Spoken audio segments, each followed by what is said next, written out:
All right. This is Shia Yeshub Judah. I would like to give a disclaimer to this particular show before it actually airs. First, I would like to give thanks to the special guest who came in to share her story. And I pray that everyone who watches this will be edified and understand that the risks are real out there when you decide to go and buy you some marijuana from someone that is on the streets. But the disclaimer is this: I don't have a problem with marijuana. To me, it is an herb. I know everybody have their thoughts when it comes to it, but that does not mean that I smoke marijuana. I am not a marijuana smoker. But for those of you that do smoke weed, the best thing that you can do is probably grow it yourself or know exactly where it came from.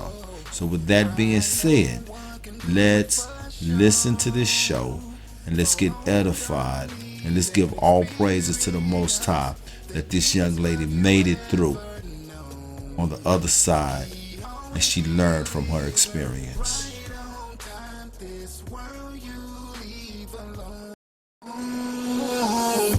Got me on the whoa, whoa, whoa. The love of yours is whoa, yeah. Got me on the whoa, whoa. The love in your eyes like whoa, yeah. Got me on the whoa, whoa, whoa. He's got me on the whoa, yeah. Got me on the whoa, whoa.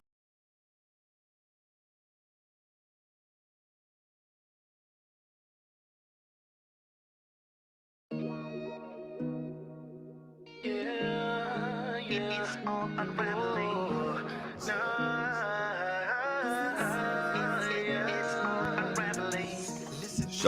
Shalom. We would like to welcome you to the Truth Be Told Flex podcast, where I am your host, Sha'ir Yeshub Judah, sitting alongside of Oxafaya Sheoku.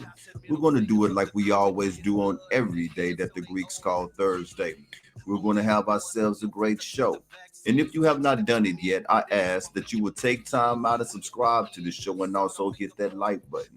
With that being said, let's prepare ourselves to be edified. Shalom.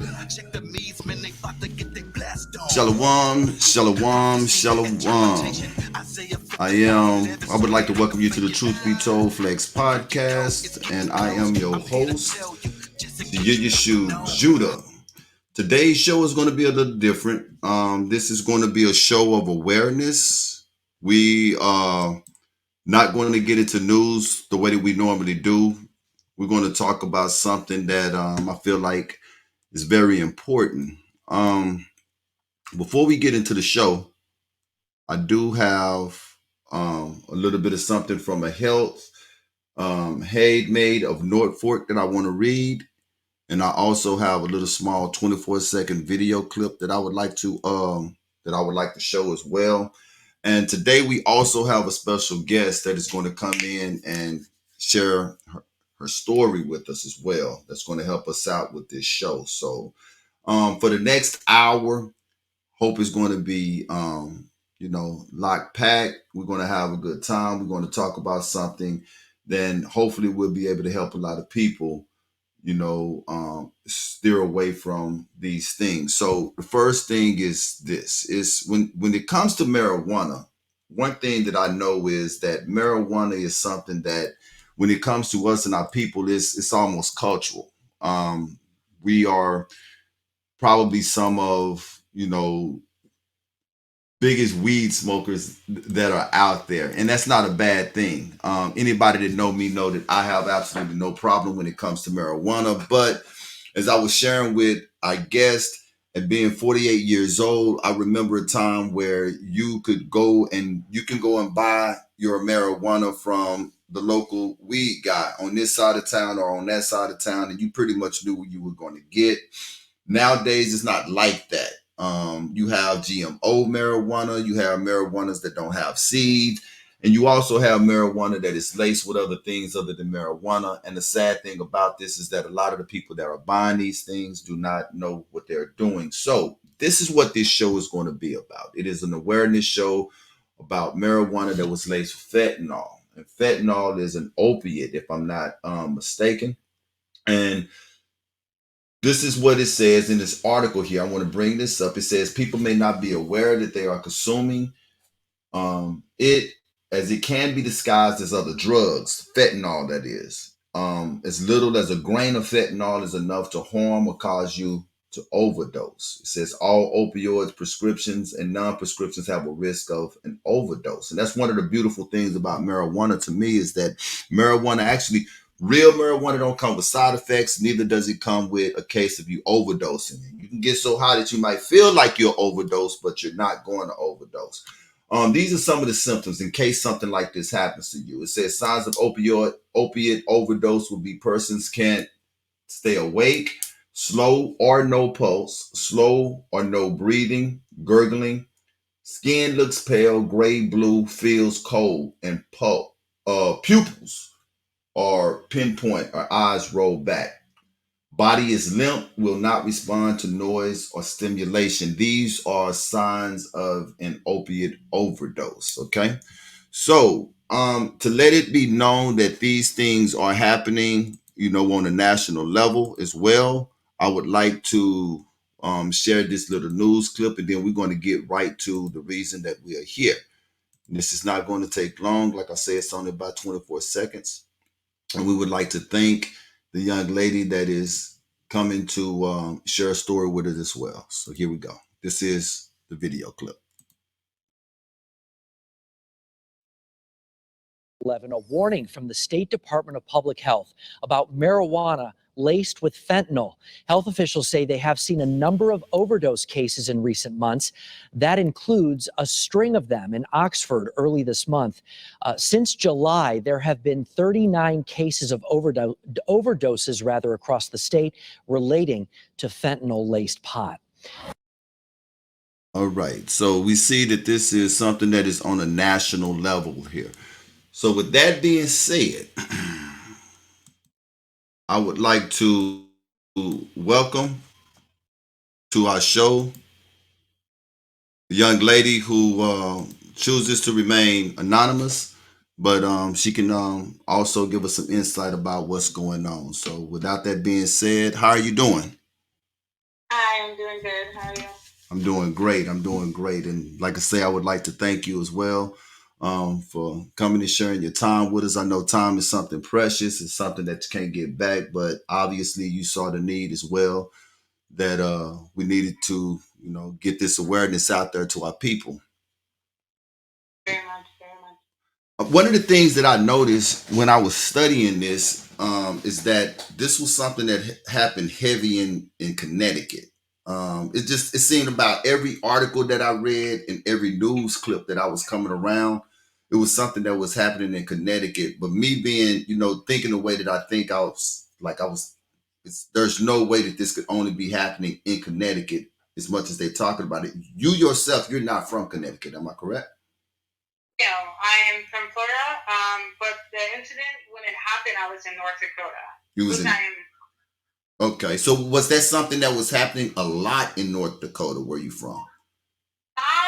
Afterwards, after everything happened to me, hospital, that is what the doctor himself had explained to me, that it was something that was constantly happening. They're starting to get cases.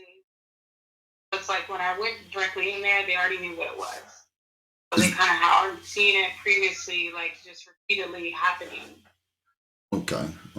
So as I was stating at the beginning of the show, when it comes to marijuana use and us as a people, it's something that's cultural.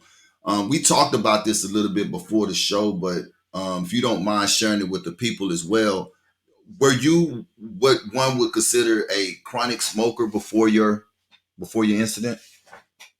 Yeah.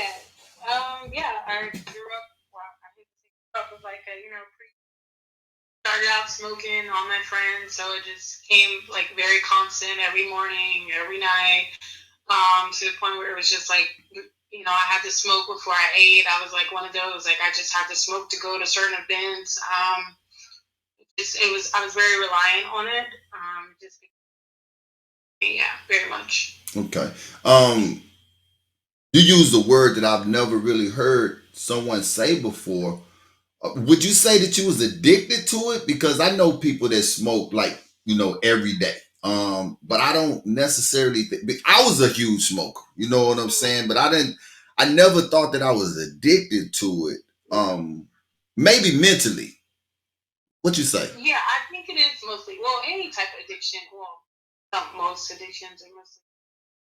But I would say, like, I think it started out mostly when it just became more, Of a habit. like you said, easily accessible, like provide and all that different type of, whatever they're selling now wasn't the same as you could get it back then in the day where you just got, your dealer, you just go to. That's weed. We still got teas in it, regular Reggie. Exactly. I think when it started illegal and everybody started mixing and making all these things, it just became more. Yeah, I would 100% say it was more. I was more reliant on it. Like it became kind of addictive. Yeah. Okay. Very much. Okay, I like this. So you saying that the new strand probably exactly, and this is something that I've talked about, with people because I've never known anyone, right? I've never known anyone to be addicted to what you talk like real Reggie, right? The good stuff, the sticky icky, what we called it back in our day, right? But this new stuff, man, I watch these kids, right? And forgive me, I am from a different generation from you also. There might be some communication breakdowns here, but work with me, okay? I watch these kids nowadays and they smoke blunt after blunt after blunt after blunt. And I'm like, what are you smoking? And how could you be smoking it so much? Because I never remembered, it to be like that. And like you say, you got these new, I'm going to call them designer marijuana. That's what I'm going to call it. You got the new hybrid brands, and the word hybrid is probably one of the most important things there because it's not pure. It's, and we're not even talking about the ones that is laced with fentanyl. It's just a different brand of stuff product that is out there on the street that I think is harming people in a bad way. Right. But yes, very much. With that being said, why don't you tell us about, what happened? Okay. I think so. When I started out, the guy that I used to go buy from, just like everybody got somebody, where I moved to didn't have any dispensaries, so it was like the same old thing. I just went to the same guy, through the same guy. If I need somebody that wanted something, I always send them to the same guy because that is somebody I trusted. That is, stuff I smoke over and over again. So I didn't have to think that would, be a problem. So we went to a party, and when we went to the party, we went through the guy. And then we went to the party and everybody started rolling up, And obviously it wasn't those type of things where I just smoked the blunt that wasn't rolled up or nothing. No. It's the blunt that I purchased with the same person started rolling up and I was there very aware the whole time. Okay, so for my clarification, what you purchased it from the guy that you are familiar with. Yeah. Okay, cool. Uh-huh. Yes. But I also realized you have to realize whoever you're going to also has another name. Exactly. So I don't really know at the end of the day, I can't blame him or the next person. At the end of the day, I just blame them as a whole. Right. Because this was something I was constantly getting somewhere down the line. It got, messed with. Right. So, yeah. So, which isn't I just did from the beginning. Like when I started smoking, it wasn't right. But like I said in the beginning, we were just rolling up. Everybody was chilling. I was very aware of what was going on. It wasn't like I turned around and somebody just, put something in that we had originally bought it was already in it. So again, like you said, these new strains, these new hybrids, you go buy some stuff. Everybody like, oh, that grade. You look at it and the hairs they look white as it is. So you can't really tell when something's mixed into it. Okay. You really can't because it just looks like the same old weed you're gonna buy every day because It's not Reggie. So we started rolling up and so we just started smoking and as we were smoking, I just started feeling really weird. I was on the couch looking at my vision just started getting so I just thought maybe it was because I was drinking. So I just okay, I got up a little bit, started feeling a little bad, went outside, just to sit on the porch and everything because I just felt like I needed to catch my breath or something. as I'm out there, and I'm just like, oh no, it just hit me. I felt super high. Like, So how long after firing up did you start feeling like extra weird? oh, it happened instantly. It was That's why I knew it was like, oh no. But you smoking, you high, but you smoking every day. You basically gotta smoke a whole blunt. Mm-hmm. You still, Right, because of your tolerance. Because my tolerance is already so high. But I instantly felt it. I was like, yeah, I just knew. It's like when you get it, you'll know straight up, like this is not right. So, and then the way I hit it like I normally would hit it. So I was hitting it pretty strong as it is. So like I said, I was outside, just trying to cut hair. I just wasn't feeling good at all. And like my friends came out like, oh, you okay? You okay? And not knowing the person that I was with, that I also very much trusted, was already on that type of stuff. But I didn't know that. So this is where it kind of gets a little, dicey. Again, I'm very unknown on what actually happened. So now I'm just not feeling good at all, and I'm high. I'm very high, very unawarely high, because I don't know what's going on, but I just know I'm not right. I ended up standing out there for hours, not even knowing, just standing out there for hours, not feeling good. It came to the fact where I'm like, okay, I'm really hot. I need to go get some water. So when I started drinking the water, it felt really weird going down. So I felt something like, kind of like, I would say like rising in my throat.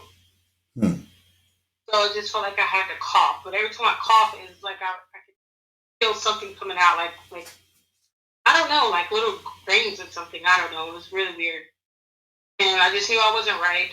I felt like my body was getting really dehydrated, like I was going to pass out. So did you guys, and maybe I missed it, did you guys actually make it to the party? Yeah, this is at the party. This is at the party. Okay. Yeah. So I'm already stepped outside because we're in an apartment, so I just stepped outside to get some air. The balcony. Gotcha.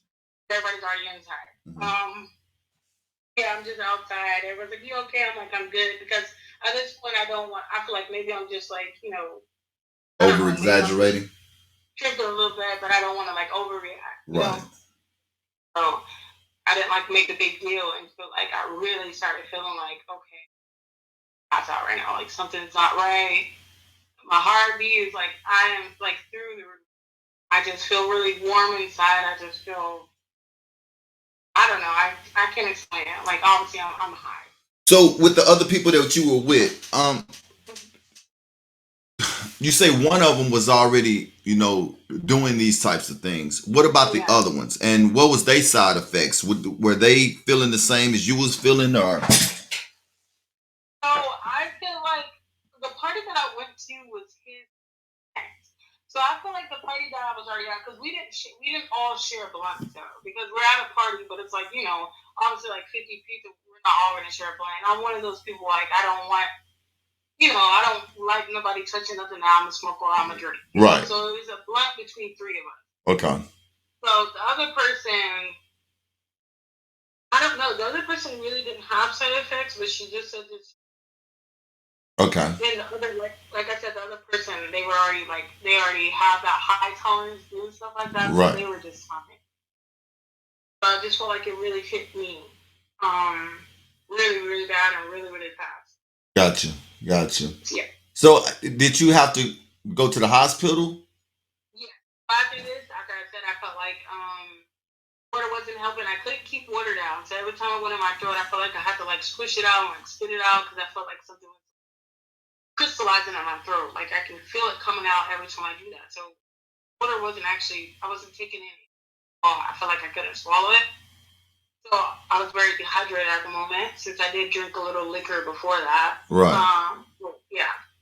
So at this point, I'm going to the hospital, and I just feel like I'm going in and out as I'm going to the hospital, and I'm also spitting a lot. Like I can't keep my saliva in my mouth or something. I don't know. So some of these side effects that I read off during the introduction of the show, you were experiencing these then, huh? Mm-hmm. Gotcha. Yes. Uh-huh. So as I get to the hospital, I go up to the window. Again, I kind of feel it coming out of my body. I couldn't really, like my pores were open, like it was trying to see pores, like I was nicking at my face, my everywhere, like just all over. Right. And it felt like stuff was crawling on me. I don't know. I guess that's still the part of the, psychological part of the drug. So, I got to one window, lady basically asked me what happened, and I told her straight up, I feel like, I was drugged. I wasn't just kind of sugarcoated at that point. I felt like I was literally going to die if I didn't just be very honest about what's going on with me, So, right after that, they kind of took me right back. When they took me back, I laid on the table. They hooked me up on everything. They said my heartbeat is like through the roof. I can feel it. I'm looking at this building. I'm going in and out, and they just look at my mouth. They don't do no type of test. Look at my mouth. They already knew what it was. They knew it was fentanyl. Yeah. So actually, mine was mixed with both. Mine was a little bit of fentanyl with a lot of bit of methamphetamine. Wow. So I was through it. I even now to this day, I still have like really bad skin issues, or sometimes like months and like even a year after that, I still have episodes where I'm just like I feel something, or maybe I'm just like that was going to be mess me up. That was going to be one of the questions I was going to ask you when you start wrapping it up. Do you still suffer side effects from it as well? We at this part of the show where I do a music break, so I'm gonna get a song in right quick, and when we come back, I want you to continue. Okay? Okay then. Sorry to break you up. I know. I know how it is. All right. Yeah. All right. Yeah. All right. Yeah. Jump in the situation, contemplating how it's no problem. Solve everything with the Bible. Tell the people that the end is getting closer. The smoke will blow you over. The visions of the Lord. Look out, don't see how you living. Spend your whole life wilding, profiling a nobody when you should have been an Israelite or somebody. A light thing, this ain't nothing for a maker.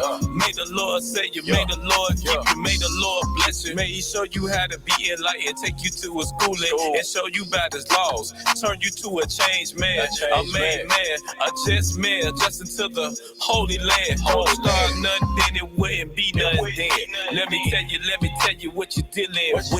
We the Israelites, alright. We the Israelites, alright. We the Israelites, alright. Don't start nothing, then it wouldn't be nothing then. Let me tell you who you messing with. We the Israelites, alright. We the Israelites, alright. We the Israelites, alright. Yeah. Put on your fringes, don't never cut your beard. Take heed to the laws, cause God is who you fear. It started with a little faith and then it got bigger. Understand commandments got you feeling a little different.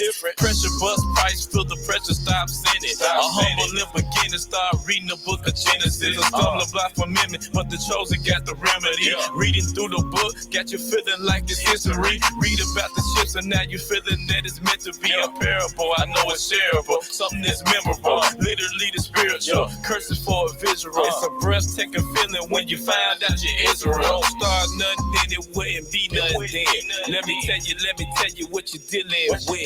We the Israelites, alright. We the Israelites, alright. We the Israelites, alright. Don't start nothing, then it wouldn't be nothing then. Let me tell you who you messing with. We the Israelites, alright. We the Israelites, alright. We the Israelites, alright.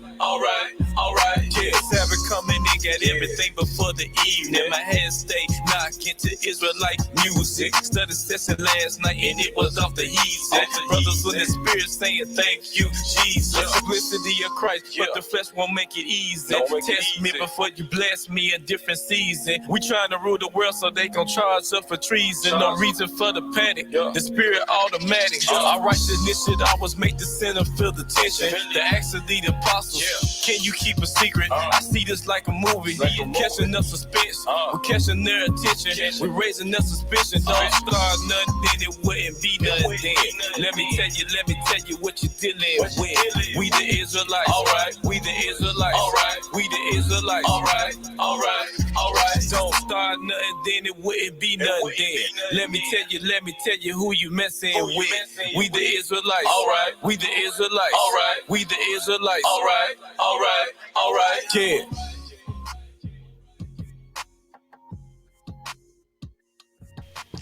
All right. We are back. That artist is unknown, but We Are the Israelites is the name of that song. But like I say, someone might be wondering, why is Yeshub doing a show like this? And the reason I'm doing this show is because, like I say, I care about my people. I'm not one to judge anybody by what it is that they do. And everybody have their opinions when it comes to marijuana, this, that, and the other. But me, myself, personally, like I say, I don't necessarily have a problem with it. It can be used medicinally. But the thing is that, and as you know, me and the guest was talking about, while the music was playing, is that this new strand it's not the same. It's different. It's genetically modified. And one of the things that I tell people, that if you choose to smoke marijuana, you probably want to do one or two things: grow it yourself, or know exactly where it's coming from. Right. And they have gotten us so lazy to the point where we don't like seeds and nothing. I don't understand how you think you got something real if you don't have seeds. When I was growing up, that was just part of the process. You either pick them out or you hear them pop, one of the two. It's just that simple. But you knew that you had something that actually grew, and it was not something that was being genetically modified. But that's the reason why I'm doing this show. And that's enough for me talking. And let's get back to our guest. So you still there with us? Okay, cool. So you was telling us about your experience while you was there at the hospital. They immediately knew what it was. They found out in the scope. As I said, it felt like it was crystallizing. So I'm pretty sure that's what they seen when they looked at my mouth, because he automatically knew what it was. When you say crystallizing, was it feeling like it was cutting, the inside of your mouth, or? It doesn't feel like it was cutting. It just like really like crystallizing, like just like on in my throat, just like crystallized. It wasn't like cutting in or nothing like rough. It was just there, and it felt like every time I cough, it would be like one of those barf bags, and all I just felt like doing is coughing. Like I just had to keep coughing up whatever material was mixed into that. Obviously because all those drugs are man-made, so whatever they're using to make that, it was coming out of me. Gotcha. It was coming out of my skin. It was coming out of my face. It was coming out of my throat since I had it. Yeah, it was just coming out of literally every part of me. So how did you get to the hospital? Did you take yourself? Was someone? No, I couldn't have took myself. Okay. I didn't think so. A friend took me. I was there, and yeah, because it got to the point where I just couldn't go outside no more and act like it was something was wrong, because I was in and out, and like I think I was kind of like just like panicking after a while, because I'm like something's not right, and I really feel like I can literally pass out right now and I'll just be dead. I felt like I was gonna die, and it wasn't like I was tripping. I've smoked weed sometimes, but it was never that. I was like, I'm gonna die. Right. Yeah. Right. This was your body way of letting you know, hey, we need to get some help here because things are not right. Yeah, very much. Yeah, that's what was going on. Even though my mind was kind of somewhere else, it was kind of messing with me. But I just knew, like, shut up. I need to go, like, right now. I'm gonna die. So, I've been in situations like this before, parties with friends, and you don't feel right. For some reason, you feel you need to. Did you have any pushback when you was like, hey, I need to get to the hospital? Did anybody tell you, hey, you tripping a little bit, or were they immediately on it? so that's why in the beginning when I felt weird, I was just outside for a little bit in the balcony because I didn't want to be that person. Because I've been in a party where we just smoking and everybody trip out too much and you just be like chill, you know, type of like chill out, you'd be okay. But I know me, I'm like, oh no, this isn't normal. Like I smoke every day, you know. It wasn't like a one hit type of thing, and I just had my first time tripping, Right. because I'm legit gonna die right now. Like it wasn't a joke. So two questions here. The first one is this. How long ago was this? How long ago? Over a year. This was over a year ago? Okay. Mm-hmm. Before the incident, were you a Reggie smoker or did you like the hybrids? I'm sorry, say that again. I said, were you a Reggie smoker or were you one that went after the hybrids? Did you want like the Kush, the OG Kush, or? Yeah, like you don't Reggie anymore. I mean, something like, oh, let's roll up this Reggie. Like, even if you go look for Reggie, you're probably. So everybody's smoking, you know, hybrids. Everybody, oh, I got this grow, I got this, you know, I got this new shit. You know, they got all these different names. I think what I was smoking was called, like, you know, it's what they make up. You got your sativas, you got all over the place now. Right. So you're never gonna find Reggie. And I think that is so messed up because, like I was saying, I believe, you know, marijuana and us as a people, it's a cultural thing. And I have absolutely no problem, and I don't know how you feel about it, but I have absolutely no problem distinguishing enemies that we as black people have in this world, and especially in this country. And these enemies know that marijuana is a part of our lifestyle, and because of that, this is one of the reasons why Reggie is so hard to find. This is why you got so many hybrids out there right now, right? Because, you know, I tell people all the time that nicotine, and this is something that, you know, people can go research on their own. You don't have to believe me. Never want anybody to believe anything that I say, but nicotine itself is not addictive, right? You talk about cigarettes. People smoked cigarettes for years before the government got their hands on it and made it legal and started adding all of those chemicals to the cigarettes. And that's what was becoming addictive to the people. And that is what was killing the people, you know? Yeah, very much. Very much. You know, and that's the same thing I tell people all the time. The day that the government say that marijuana is legal everywhere, that's going to be for real one. And I haven't smoked marijuana in years. But that's going to be the day for real where I'll be like, Shia Yashub, like I ain't got nothing to do with marijuana no more, because whatever the government touch, it is no good for people no more whatsoever. You know what I'm saying? Much. Yeah, just no good for people whatsoever. Very much. Like a lot of drugs, so like even, I mean, this is kind of going far-fetched, but in my opinion, like we had your crackheads, and those same crackheads are still alive. These, you know, to this You're day, right. they're still alive. But then you got people smoking meth, you got people on heroin, you got people on all these other drugs that just man-made came out of nowhere.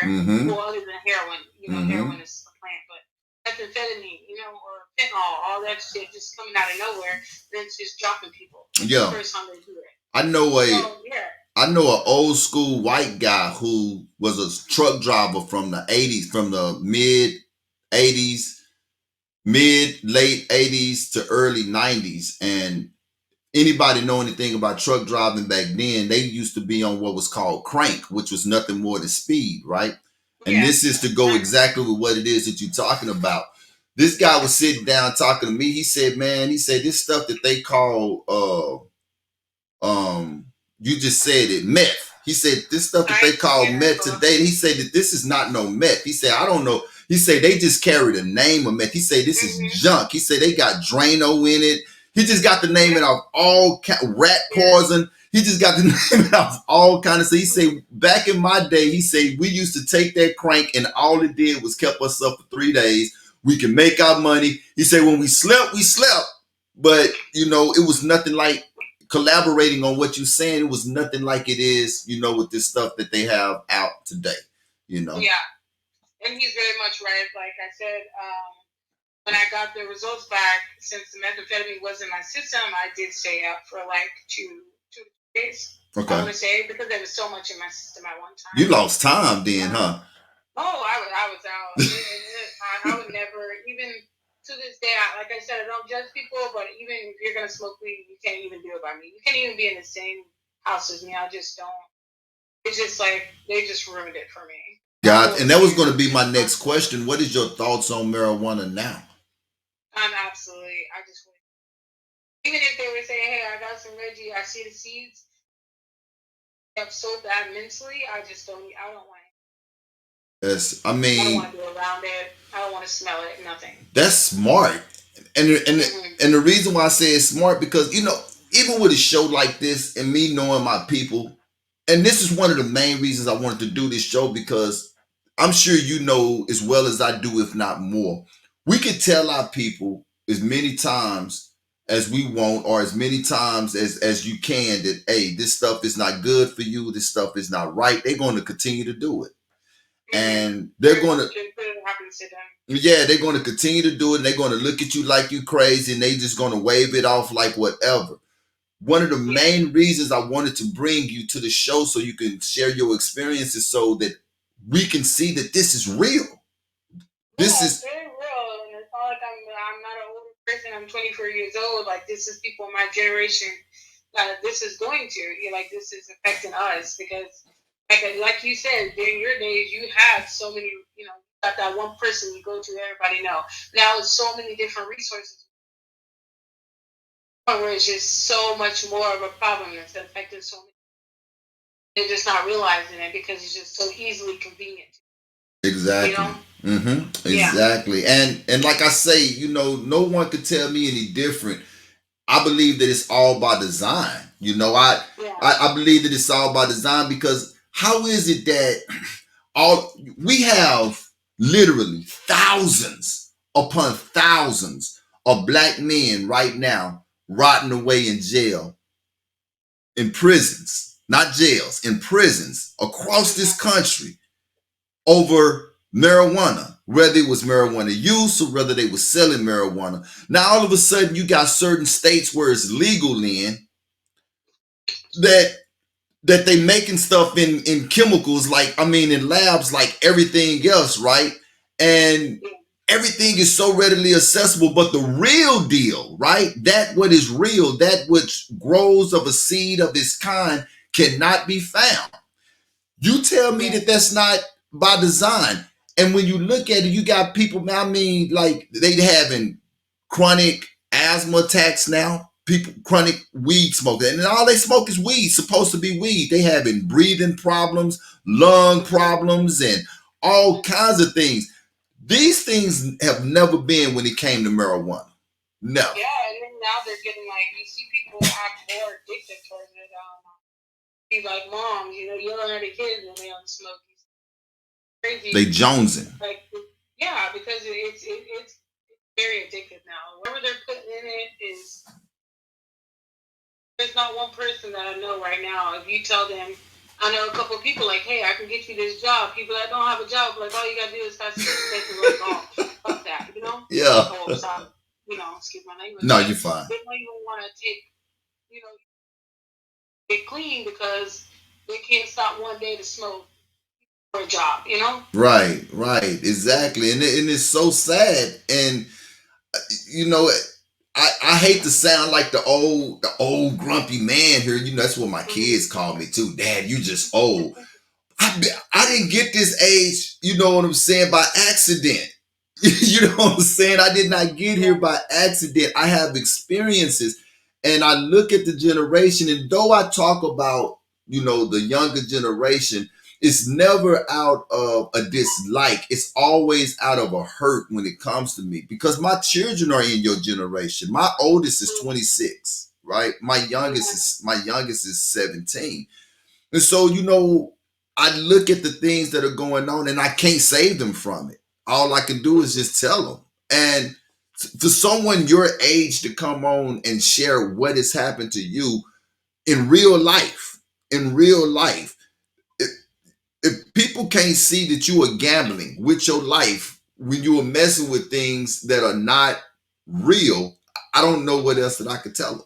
You know what I'm saying? I have absolutely. And I like also have to add like all this is happening. I also have to add like there's so many different things you can mix. Yeah, fentanyl is like it's very new and it's very dangerous. Because you don't have to have so much of it to be deadly. Other things you can mix with. Do you know exactly? Oh, I'm sorry. Go ahead and finish your thought. I apologize. I had a thought pop up. Yeah. I know a lot of people also mix it with like Xanax. I know it sounds crazy, but there's so many other things people can be mixed. So, I know this is a very, the major thing, but like this. Yeah, when I was growing up, the only thing that and you knew who they were, right? We was talking about the old school crackheads. We knew who they were. The only thing that was being mixed with weed in my generation was crack, and they called it primos. I don't think nobody ever thought about mixing because weed smokers are weed smokers. Weed smokers know how to smoke weed, get up and go to work hard during the day, take care of their bills, take care of their kids, and in the meantime, they still smoking weed. You know what I'm saying? You never, and that was one of the things I'd be tripping. I'd be like, I never see these weed smokers nowadays. They lazy. They don't want to do nothing, sit up and smoke. They don't want to work. They don't want to do nothing. And I was like, I've never seen this type of behavior before. But the question I was about to ask you, because I'm from the ghetto of Dallas, Texas, right? I've never seen in real life heroin, right? I had never heard of meth until here not long ago. You see what I'm saying? All I know is the stuff that we do as people, right? I knew what crack was and I knew what weed was. PCP, what they had called water. I don't know what you guys call it now in today's time, Yeah. But yeah, that I knew what those type of things was. What is fentanyl? Could you explain what fentanyl is? Well, actually, like you said, it came out of the blue. I don't know exactly the background. I know a lot of people say sometimes, be aware it can be coming in a regular package from China. Like, I really don't know. I can't explain it. I have residents that actually they take fentanyl patches for pain. Again, that's something I would never do because of my parents. I can't explain exactly what it is. I don't know. But I just know it's not nothing to contact with. I also know another woman here. She's addicted to it. Something happened to her. Someone gave it to her a little bit, and now she's addicted. Very, very addictive. Uh, it's also very, and it's really hard to get off of. Um, So it's very addictive. Because I was going to ask the question, why would anyone, especially if it's a business, right? Why would you lace your marijuana with something like this? Because to me, it almost sounds like murder. It sounds like you should get a murder case. But I guess that's the reason why. Because like you say, it's very addictive. So they're trying to make sure they get a return for sure. Exactly. So that's what the doctor told me when I was in the hospital. He was like, well, I was also wondering like how the hell he knew what it was without even testing me, not knowing what was in my anything. He asked me if I had smoked. I told him yeah, and he knew exactly what it was. He explained to me that he had more cases come in before me. I'm not the first. That this is what all the dealers are doing now to keep people coming back, to keep them addicted. Because of the addiction. If I would have never, my body just didn't react to it because it is a lot. I had also met the mind, so what was in it, my body just reacted to it. I was allergic to whatever. So you gotta understand if you're just smoking high, you don't even realize. Right. You're just gonna keep coming back. Right. So I just got lucky, I think. Right. Well, one of the things that I do know, and the only reason I know it is because of the little article that I read doing the show, that it's an opiate, and America is having like a really opiate crisis, and I call BS on it as well. Not the crisis, because I know that it's real, but I call BS that they are so sad about the opiate crisis, because when we were going through what we were going through in the 80s and 90s with crack, they just called us crackheads. You see what I'm saying? They just called our people crackheads. They weren't trying to get them no help or none of that. They was just locking them up, and that was that. They was locking up the crackheads. They was locking up the drug dealers. With opiates, that's not our problem, right? The lady that you was talking about that's addicted to it right now, I don't know if she's black or if she's white or whatever, but I know that opiates is mainly prescription pills. Yeah. And go ahead. No, you're right. Like I know a lot of people got prescribed opiates, like if they've been in a car accident or just like got pain. For pain. Chronic pain. Exactly. And that opiate did not just all of these opiates that these drugstores and doctors are prescribing to these people. These people are addicted to it because of their doctors. Okay. It did not just come over here, just like crack didn't come over here in the 90s. They put that stuff in our neighborhoods. They put them opiates in the hospitals and in the drugstores as well. When we went over there to go to war, they seized the poppy seeds over there in the Middle East, and they brought that stuff back here and they made these pills. And this is one of the problems that you have. Everything, like I say, it always goes back to, goes back by design, right? And so you got a whole mess of white people that is addicted to painkillers that they got prescribed from their doctors. What better way than to get us as a people? Well, we know they like to smoke weed, right? We know they like. So let's figure out a way how we could get it. Do you remember? Are you old enough to remember that synthetic weed that they had actually made legal and they were selling in gas stations called K2? Do you remember that? Oh yeah, we call it spice. I actually used to smoke that when I was younger. Get out of here. Yeah, well, like I said, it's not like I used to smoke weed, and that was like considered weed at the time. Just hey, this is a new strain of weed, K2, whatever. So we did smoke that for a little while, and I smoked it a couple of times. Again, I would rather have real weed because the high was really super intense, but it just didn't last long at all. Right. So, you'd rather smoke weed because we have good weed that time. It lasts an hour and be high. Exactly. And that was one of the points that I was making earlier when I say these youngsters smoke blunt after blunt after blunt after blunt. Mm-hmm. When I was younger, man, we would get a bag and a half of a blunt to keep us good for a while. You know what I'm saying? The most we gonna eat up some stuff, but we are not fist to keep. I look at these youngsters nowadays and I be like, man, what are you guys smoking? You be up and you be back down that quick that you got to go smoke it again. But this goes back to the chemicals that you and I have been talking about that they're putting in it. It's probably not so much of the high that they're chasing. It's probably more of the dependence that they be having to go to. Like cigarettes almost, Without knowing it, yeah. Exactly. Exactly. One of the funniest things in the world to me, and I don't know if you smoke cigarettes or not, and if you do, please forgive me. But one of the funniest things in the world to me is to see cigarette smokers out in cold weather shaking. Yeah, they do that here too, and it gets like -30 sometimes.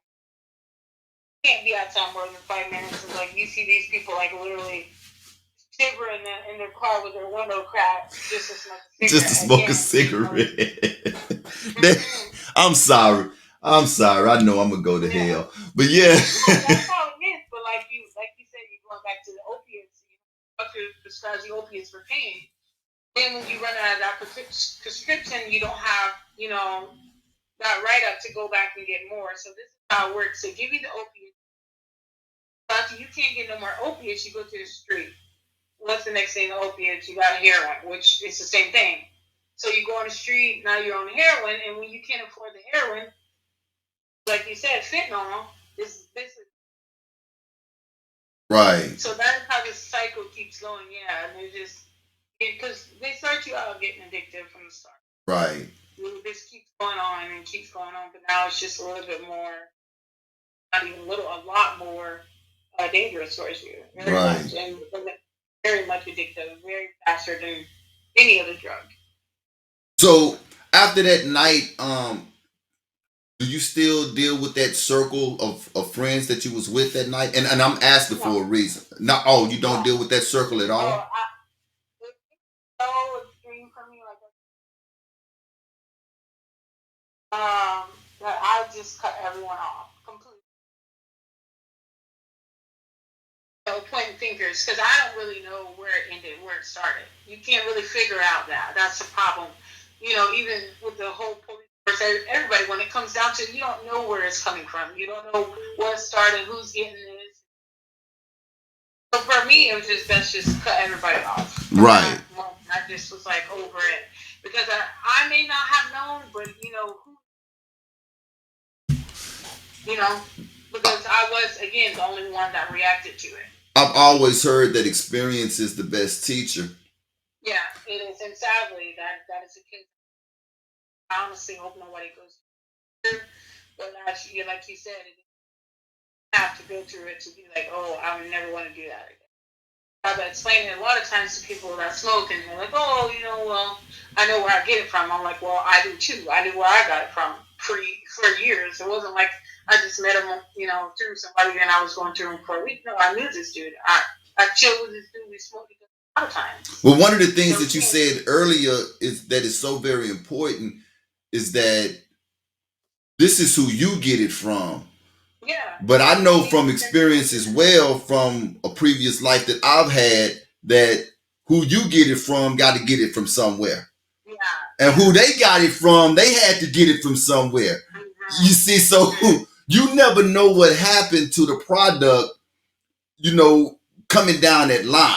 You never know what, by the time it get to you, that product has changed hands several times. Just a whole chain of supply. Like you never know where it started. Like I said, I can't point the fingers because I don't know where I'm supposed to direct it to because it's just it could have been him. It could have been who gave it to him. Like everybody has to connect. Did you ask him about it? No, I just cut everybody off. Okay. I explained to him. He did hit me up.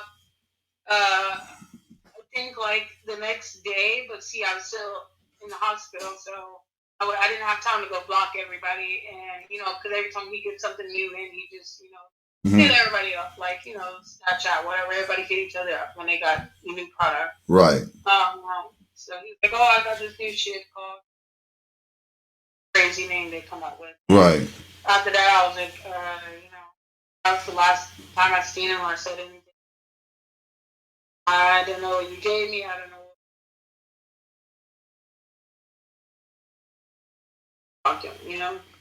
I think the most beautiful thing, one of the most beautiful things about this is that you learn from your experience. One of the things that I tell my children all the time is that, was on the same line, experience is the best teacher, but I also tell them that you don't have to experience everything. I experienced it if you would listen to me. But another thing that I tell them is that, what you go through, that's not the problem. It's how you react to it. Yeah. What did you learn from that? And it seems to me that you learned from your experience, because I tell you, the people that I've known in life, I've never known anyone to go through what you went through, but I know that there are people that I know that would probably go through that and they would still be playing Russian roulette. They would still be doing the same thing. When it came to you, you was like, nah, I'm done with that. Yeah. And when it gets you, if it gets you the same way it got me, like I said, there's 3 of us smoking it. So, I mean, it didn't react to them as it did to me. So right. I feel like I just got lucky. Obviously, I was the one that had to go through it. I feel like I was lucky because those people to this day are still, doing. One of the person, like I said, he does that drug. Right. So over a year ago, you say that this happened. We got about 6 more minutes. You say that you are still experiencing experiencing lingering side effects from? Oh yeah. Sometimes I can still go to a party if I see them start smoking. Like I'll exit. Like if I hear it, I mean, not hear it. Sorry. If I see it, if I smell it, I'm just out. Like I don't even want to breathe in the same room. It really hits me. I would say I have like really bad PTSD. Sure. Right. Yeah, it hit me a lot. I would never. Again, like you said, have to experience certain things. What somebody else is saying is, the truth. But no, that's my story. That's how it happened. I am glad it also happened, because I'm not out here doing it, and Right. I'm very grateful for that. Right. All praises to the Most High. I want to thank you as well for coming on and sharing that.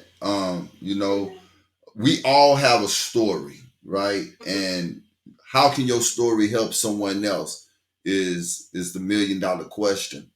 And one of the main things that I wanted was, because we interact on Facebook all the time, and half of us that's on Facebook have never actually talked to the other people that they know that's on Facebook, right?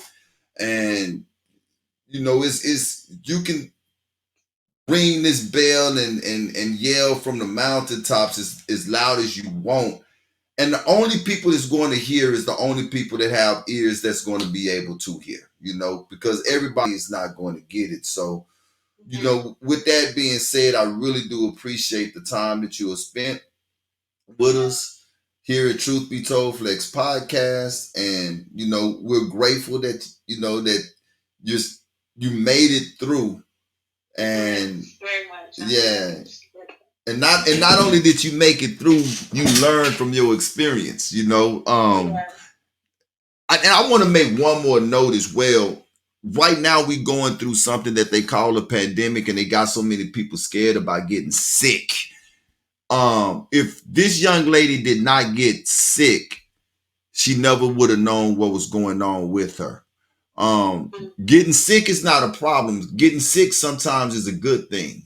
That's your body way of letting you know, hey, something is not right and something needs to be taken care of, So with that being said, for whoever, who may be listening, don't allow what you are seeing and what you are hearing to make you make decisions that you are not really comfortable with, whatever those decisions are. Don't let fear be your motivating factor in doing something that you really don't want to do. Yeah. So, do you have any questions coming this way that you want answered, or any last remarks that you want to make? Yeah, no questions, but I just want to say, audience, I just want everybody to be very much aware. And it's like, again, I said, the product that I had was from somebody I trusted, somebody I know for a long time. Again, I can't put the blame on that one person because I didn't really know where it came from. My connect also has another connect, so just be very aware that it is out there. There are cases. It's not one person that's just coming on here. My experience is something that's happened all over with a lot of different people.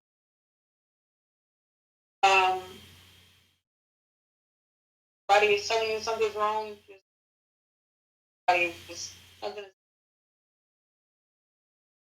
My mind at that time saved me. I would have just ignored it and just kept partying, I probably wouldn't be here today. So exactly. Be very aware and be safe out there. Exactly. And that's all I have to say.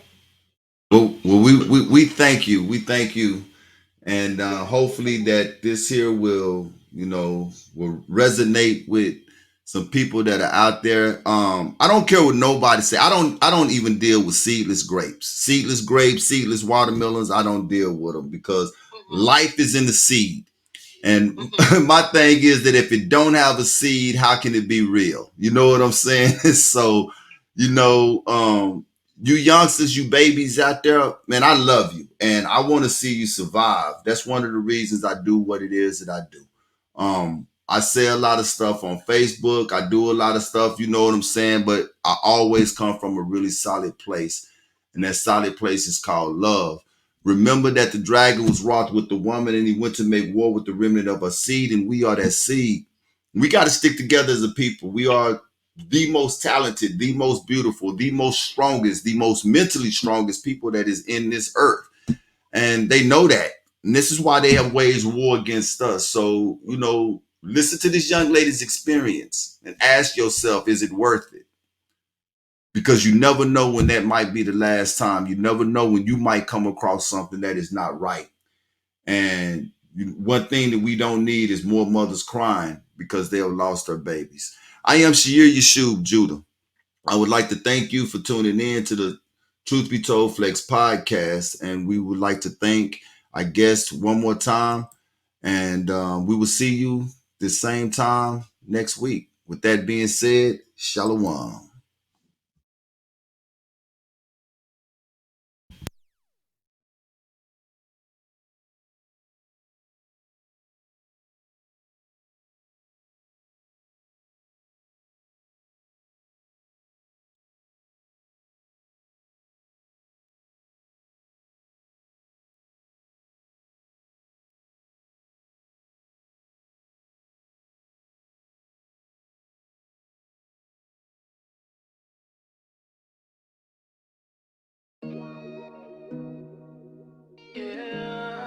It's all unraveling.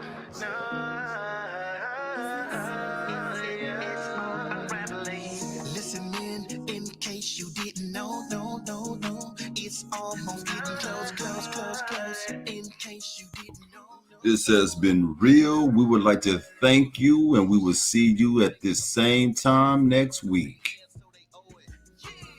Only the ones with no faith that take the vaccines. Step to me with it, I'ma make your back lean. We at the end, new sort of make a more. Christ about to come and mop the floor up. Walking up in Louis V with your mask on. Check the me's, man, they about to get their blast on. Prophecy, interpretation, Isaiah 55:11, so it ain't no faking. Crack your dough, it's getting close. I'm here to tell you, just in case you didn't know. Listen in case you didn't know, no. It's almost getting close. In case you didn't know, no. It's all unraveling. Babylon got pregnant with a daughter.